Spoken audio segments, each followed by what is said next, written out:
it's Ken Scott once again conducting an author interview for Fortis Publishing.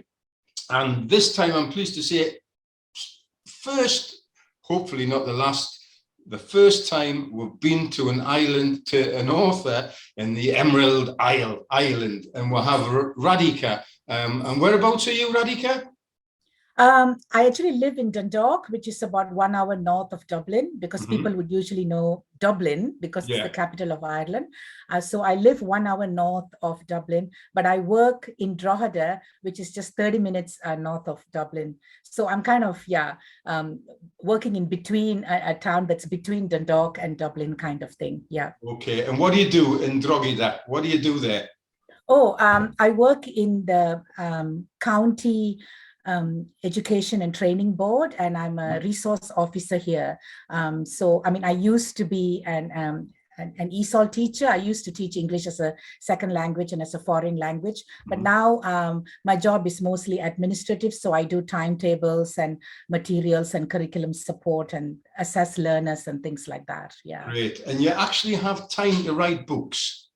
I've actually been writing for over 30 years. I started writing in my, late teens, early 20s. And, so I have been writing on and off over 30 years. There were times when writing took a backseat because, my children were very young, and with young children and work and everything, writing did take a backseat for a while.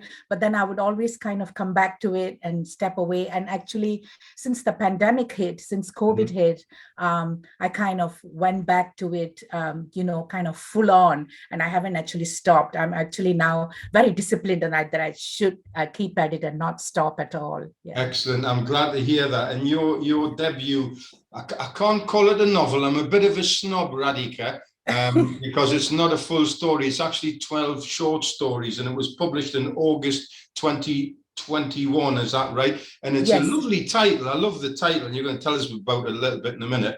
Why Are You Here? What a fantastic title. Tell me about the title, first of all. Well, Why Are You Here is actually the title of one of the stories in the collection. That story is about just over 1,000 words long, and it's called Why Are You Here?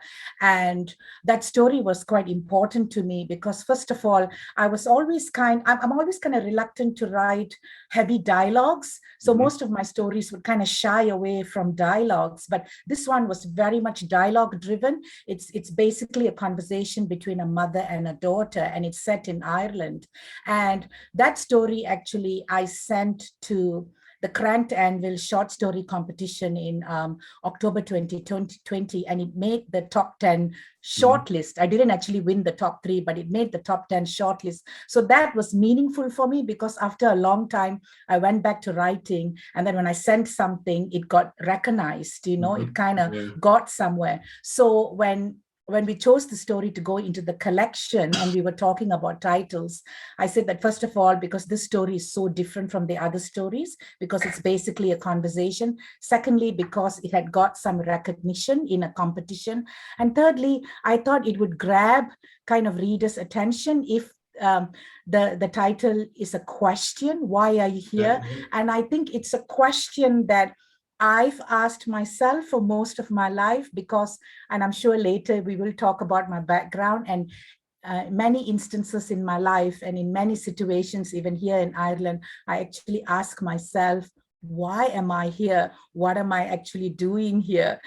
So I think that's a question that loads of people would have asked themselves at some point in their lives, So I thought that would actually kind of hit a chord with readers, and we kind of then went with that title. Great. It was nice to hear you say there that you got a bit recognition for a short story, and all of a sudden it's almost as if, whoa, I am a writer, I am an author, and it's great to hear that. And I'll tell you the reason why. I've been sitting this weekend with a guy who has been entered for the Booker Prize, and his book is phenomenal. And he hasn't had any recognition yet other than reviews on Amazon and things. And I was sitting having dinner with him on Saturday evening, and he was actually doubting his book and doubting whether he was a good author. And I said, John, you've been entered for the Booker Prize. Okay, winning the Booker Prize would be more recognition, but I says the fact that you've actually been entered for the Booker Prize, that should, that should give you supreme confidence in your books, in your novels. And that was so nice to hear you say that, wow, I got a little bit of recognition, because one of the things we authors, and I'm an author as well, is I think we're quite sensitive about our stories. They're very, very personal to us. And as I say, it's always nice when you get that little bit recognition. And I'm glad you've had some recognition on what is your debut book. Now, your short stories all follow a very, very similar niche theme, Radhika. Tell me a little bit about what you actually write about. Well, there are actually two or three themes that would kind of drive all the stories. So some of the stories would be about identity struggle and and I think that is very personal to me, because I've always kind of struggled with my identity because my parents are actually originally from India, and then they migrated to Malaysia. So I was born and brought up in Malaysia, but my parents were very strong culturally Indian. So although my nationality was Malaysian, at home, I was always reminded that you are Indian and Indian and Indian. So I always struggled with that. And then I went off and studied in England for 6 years. And, and people would, of course, look at me and my features and say, oh, you're from India. And I say, well, I'm actually from Malaysia, but yes, I'm ethnically Indian. And that has gone on for all my life. So I've always kind of had this identity struggle, and who am I and what am I, and the languages that I speak. And I think so that would drive some of my stories in terms of identity struggle.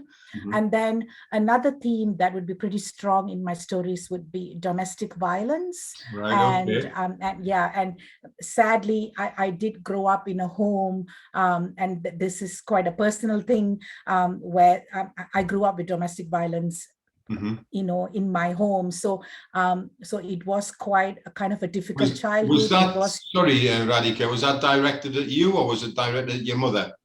At my mother, my mother. So it was something that I saw and grew up with, as a child, and it's something obviously that scars you, and it's a trauma that you carry for all your life. And actually, when I started writing my short stories, my first short stories were always, the stories were around domestic violence. And it was quite cathartic for me, because it helped me to kind of, go back and address that. And I couldn't talk about it. I didn't tell any of my friends, nobody knew. And because it was something that, how do you tell people those days, that this was what was going on in my house, so writing actually helped me through the process of coping with it. And then, of course, because of that, I did not show my stories to anyone. I did not share my stories because I was afraid that people will know, and then it was only later on that I kind of put it out there and I said, well, these are stories. Absolutely. I think there's a certain stigma and a certain shame associated with domestic violence. Obviously, a shame that that's what your father did to your mother. But you've hit the magic word there, cathartic. I mean, I've helped a lot of girls, young girls with books that they've suffered from domestic violence, sexual, physical, mental violence. And to a person, every single one of them that eventually manages to write that book, it's almost like a weight lifted off the chest. Good for them, hats off to them.